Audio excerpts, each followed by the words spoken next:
সমান যায় না। বহুত বড় বড় অফিসাররা আদর্শে পাশে অফিসে পরে আমাদের যাই আমরা কিছু বলি নাই স্যার। আমরা এরকম কুকুরের মধ্যে পাঁচাটা হই নাই। সেনাবাহিনীকে তারেক রহমানের পাঁচাটা কুকুর বলায় গ্রেফতার ঢাকা 17 আসনের জামায়াতের খালিদুজ্জামান। সবকিছু শুরু হয়েছিল ঢাকা 17 আসনের নির্বাচনী এলাকা ক্যান্টনমেন্টের সেই চেকপোস্ট থেকে। জামায়াতে ইসলামের মনোনীত প্রার্থী ডক্টর এস.এম. খালিদুজ্জামান গানম্যান সহ ক্যান্টনমেন্ট এলাকায় প্রবেশ করতে চেয়েছিলেন, কিন্তু নিরাপত্তার কঠোর নিয়ম অনুযায়ী ক্যান্টনমেন্টে অস্ত্র বা গানম্যান নিয়ে প্রবেশ সম্পূর্ণ নিষিদ্ধ। দায়িত্বরত সেনা সদস্যরা তাকে বাধা দেন। এখান থেকেই উত্তেজনা শুরু। প্রথমে সাধারণ তর্ক, কিন্তু ক্রমশ পরিস্থিতি হাতের বাইরে চলে যায়। ভিডিওতে দেখা যায় ডক্টর খালিদুজ্জামান অত্যন্ত উত্তেজিত কণ্ঠে বলছেন, তারেক জিয়ার জন্য তো আপনারা জিব্বা দিয়ে রাস্তা চেটে ফেলেছেন, আমরা কুকুরের মতো পাঁচাটা হইনি, আপনারা পাঁচাটা গোলাম হয়ে গেছেন। সেনাবাহিনী দেশটাকে পরিকল্পিতভাবে ধ্বংসের দিকে নিয়ে যাচ্ছে। এই কথাগুলো সোশ্যাল মিডিয়ায় আগুনের মতো ছড়িয়ে পড়ে। মুহূর্তের মধ্যে লাখ লাখ মানুষের মোবাইল কম্পিউটারে ভাইরাল হয়ে যায়। কেউ বলছেন এটা অসম্মানজনক, কেউ বলছেন এটা সত্য কথা। কিন্তু যে কথাটি সবচেয়ে বেশি প্রচার পায় তা হলো সেনাবাহিনীকে তারেক রহমানের পাঁচাটা কুকুর বলা হয়েছে। প্রথমে ডক্টর খালিদুজ্জামান ফেসবুকে একটি পোস্ট দেন। তিনি দুঃখ প্রকাশ করেন, বলেন এটা একটা অনাকাঙ্ক্ষিত পরিস্থিতি ছিল। সেনাবাহিনীকে তিনি দেশের গর্ব ও অহংকার বলে সম্মান করেন। বিষয়টি ইতোমধ্যে সমাধান হয়ে গেছে, কিন্তু কিছু স্বার্থন্বেষী মহল ঘোলা পানিতে মাছ শিকার করছে। কিন্তু এই দুঃখ প্রকাশও আগুন নেভাতে পারেনি, বরং উল্টো আরো জ্বালানি যোগ করে। বিএনপি সমর্থকরা এটাকে রাষ্ট্রদ্রোহী আচরণ বলে সমালোচনা করেন। অনেকে বলেন, একজন প্রার্থী কিভাবে সেনাবাহিনীর বিরুদ্ধে এমন অশালীন ভাষা ব্যবহার করতে পারেন। আবার জামায়াত সমর্থক মহলের একাংশ বলছেন এটা নির্বাচনী প্রতিদ্বন্দ্বিতার অংশ। তারেক রহমানকে সুবিধা দেওয়া হচ্ছে, সাধারণ প্রার্থীদের বাধা দেওয়া হচ্ছে। ঘটনার কয়েক ঘন্টার মধ্যে রহস্যজনকভাবে পুলিশের একটি টিম ডক্টর খালিদুজ্জামানের বাসায় হানা দেয়। তাকে জিজ্ঞাসাবাদের নামে তুলে নিয়ে যাওয়া হয়। পরে নিশ্চিত হওয়া যায় তিনি পুলিশের হাতে গ্রেফতার হয়েছেন। অভিযোগ, রাষ্ট্রদ্রোহ, সেনাবাহিনীর ভাবমূর্তি ক্ষুণ্ণ করা, উস্কানিমূলক বক্তব্য প্রদান এবং নির্বাচনী আচরণবিধি লঙ্ঘন। কয়েকটি সূত্র জানিয়েছে উচ্চ পর্যায়ের নির্দেশে এই গ্রেফতার।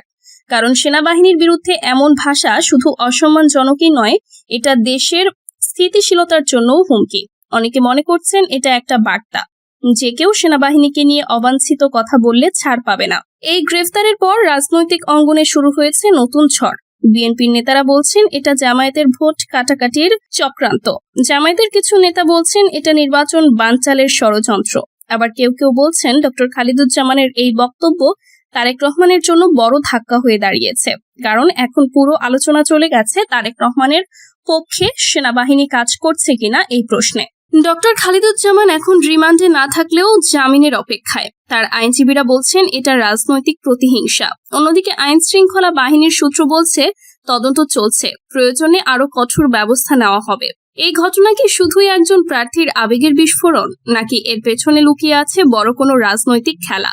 ঢাকা 17 আসনের নির্বাচন এখন আর শুধু ভোটের লড়াই নয়, এটা এখন সম্মান অসম্মান, সেনাবাহিনীর রাজনীতি আর তারেক রহমানের ভবিষ্যতের লড়াই। ডক্টর খালিদুজ্জামানের এই একটি মুহূর্তের আবেগ বিস্ফোরণ আর ঢাকা 17 আসনের নির্বাচনকে শুধু ভোটের লড়াই থেকে সম্মান অসম্মান, সেনাবাহিনীর নিরপেক্ষতা এবং তারেক রহমানের রাজনৈতিক ভবিষ্যতের প্রশ্নে রূপান্তরিত করে দিয়েছে।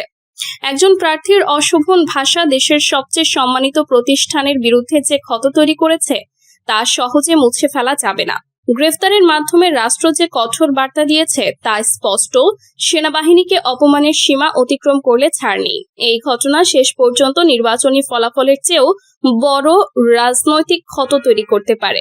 বোরহান উদ্দিনের জামায়াত বিএনপি দফায় দফায় সংঘর্ষ, আহত 30। দফায় দফায় জামায়াত বিএনপি সংঘর্ষের উত্তপ্ত হয়ে উঠেছে ভোলার বোরহান উদ্দিনের নির্বাচনী মাঠ। গণসংযোগ ও প্রচারণায় বাধা দেওয়াকে কেন্দ্র করে এ দুটি দল মুখোমুখি অবস্থানে রয়েছে। এতে আতঙ্ক ছড়িয়ে পড়েছে জনমনে। গত এক সপ্তাহে উভয় দলের সমর্থকদের মধ্যে কমপক্ষে 5টি সংঘর্ষের ঘটনা ঘটে। এতে উভয় পক্ষের অন্তত 30 জন আহত হয়েছে। এ নিয়ে উভয় পক্ষের সমর্থকরা একে অপরের বিরুদ্ধে পাল্টাপাল্টি অভিযোগ করছেন। এরই ধারাবাহিকতায় মঙ্গলবার সকাল থেকে দুপুর পর্যন্ত দুই দলের মধ্যে 2 দফা সংঘর্ষে অন্তত 12 জন আহত হয়েছেন। এদের মধ্যে 5 জনকে ভোলা সদর হাসপাতালে ভর্তি করা হয়েছে। উপজেলার মেদুয়া ইউনিয়ন ও দক্ষিণ জয়নগরে এ সংঘর্ষের ঘটনা ঘটে। ভোলা 2 আসনের জামায়াত প্রার্থী মাওলানা ফজলুল করিম অভিযোগ করেন, গণসংযোগ করতে গেলে বিএনপি সমর্থকেরা বোরহান উদ্দিনের পখিয়া, হাসনাগড়, দৌলত খানের মেদুয়া সহ বিভিন্ন এলাকায় হামলা ঘটনা ঘটেছে। এতে দলের 30 নেতাকর্মী আহত হয়েছে। এ ঘটনায় বোরহান উদ্দিন থানায় একটি মামলা দায়ের করা হয়েছে। এদিকে বিএনপির পক্ষ থেকে বিএনপি প্রার্থীর ব্যক্তিগত সহকারী কাজী ইকবাল হোসেন বলেন, এসব হামলার সঙ্গে বিএনপির কেউ জড়িত নন। জামায়াত উস্কানি দিয়ে পরিকল্পিতভাবে বিশৃঙ্খলা সৃষ্টি করছে। এদিকে জামায়াত নির্বাচনী প্রচারণায় হামলা ও বাধা দেওয়ার ঘটনায় বোরহান উদ্দিন থানা চত্বরে বিক্ষোভ ও মানববন্ধন করেছে জামায়াত সমর্থকরা। এ সময় তারা প্রশাসনের কাছে এ ঘটনার সুষ্ঠু তদন্তের দাবি জানান। এ ব্যাপারে বোরহান উদ্দিন ভারপ্রাপ্ত কর্মকর্তা ওসি মনিরুজ্জামান বলেন, কোথাও কোনো সংঘর্ষের ঘটনা ঘটেনি, কেউ আমাদের কাছে অভিযোগ করেনি। বিএনপিতে যোগ দিলেন এনসিপির 7 নেতাকর্মী। নোয়াখালীর দ্বীপ উপজেলা হাতিয়ার তমরুদ্দি ইউনিয়নে বিএনপিতে যোগ দিয়েছেন জাতীয় নাগরিক পার্টির এনসিপি 7 নেতাকর্মী। এ সময় তাদের মামলা দিয়ে বরণ করে নেন নোয়াখালী 6 হাতিয়া আসনে বিএনপি মনোনীত প্রার্থী ও দলের কেন্দ্রীয় সাংগঠনিক সম্পাদক মাহবুবের রহমান শামীম। মঙ্গলবার বিকেলে তমরুদ্দি ইউনিয়নে ধানের শীষের নির্বাচনী এক উঠান বৈঠকে এ যোগদান অনুষ্ঠিত হয়। বিএনপিতে যোগ দেওয়া 7 জন হলেন তমরুদ্দি ইউনিয়নের 7 নম্বর ওয়ার্ড এনসিপির সদস্য সচিব হেলাল, যুগ্ম আহ্বায়ক মতিন, সিনিয়র যুগ্ম আহ্বায়ক মোহাম্মদ আলী, যুগ্ম আহ্বায়ক রাব্বি, সদস্য রাসেল উদ্দিন, সাদ্দাম হোসেন ও ফারুক উদ্দিন। জানা যায়, আসন্ন ত্রয়োদশ জাতীয় সংসদ নির্বাচন ও গণভোটকে সামনে রেখে মঙ্গলবার বিকেলে তমরুদ্দি ইউনিয়নের 7 নম্বর ওয়ার্ডের উঠান বৈঠক করেন বিএনপির প্রার্থী ও কেন্দ্রীয় সাংগঠনিক সম্পাদক মাহবুবের রহমান শামীম। এ সময় আসন্ন নির্বাচনে ধানের শীর্ষে ভোট দিয়ে সরকার গঠন করতে উপস্থিত লোকজনকে আহ্বান জানান তিনি। একই সঙ্গে হাতিয়ার নদী ভাঙন রোধ, ভূমিহীনদের পুনর্বাসন, হাতিয়ার যাতায়াত ব্যবস্থায় উন্নয়ন এবং পর্যটক কেন্দ্র হিসেবে হাতিয়াকে গড়ে তোলার কথা জানান। উঠান বৈঠকে উপজেলা বিএনপির বিভিন্ন পর্যায়ের নেতাকর্মীরা উপস্থিত ছিলেন। হাসিনা পুত্র জয়ের ভার্চুয়াল বক্তব্যে পশ্চিমবঙ্গ রাজনীতিতে তীব্র প্রতিক্রিয়া। কলকাতা আন্তর্জাতিক সাংস্কৃতিক কেন্দ্র মিলনায়তনে বই প্রকাশ অনুষ্ঠানে ভার্চুয়াল বক্তৃতা করেন বাংলাদেশের গণ অভ্যুত্থানে ক্ষমতাচ্যুত ও স্বৈরাচার আওয়ামী লীগের তথ্য ও যোগাযোগ প্রযুক্তি উপদেষ্টা সজীব ওয়াজেদ জয়।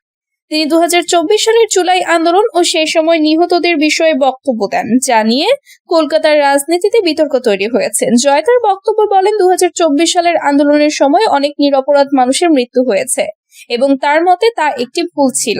একই সঙ্গে তিনি বর্তমান নির্বাচন সম্পর্কে মন্তব্য করেন।